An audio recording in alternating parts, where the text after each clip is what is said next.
Hello, good morning kids. So today I will be starting the English language skill with letter V. Yes. So the after letter U, which letter comes? The letter V. And today we will be learning the jolly phonic sound of letter V. How the letter V sounds. So all of you stand up. Today we will be doing driving. Okay? Driving van round the village, driving van round the village, driving van round the village, driving van round the village.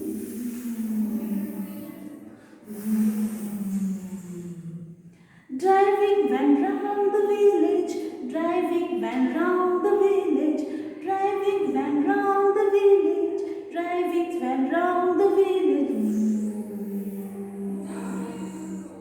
So the letter V sounds V. Okay? Vix. Vix is a person.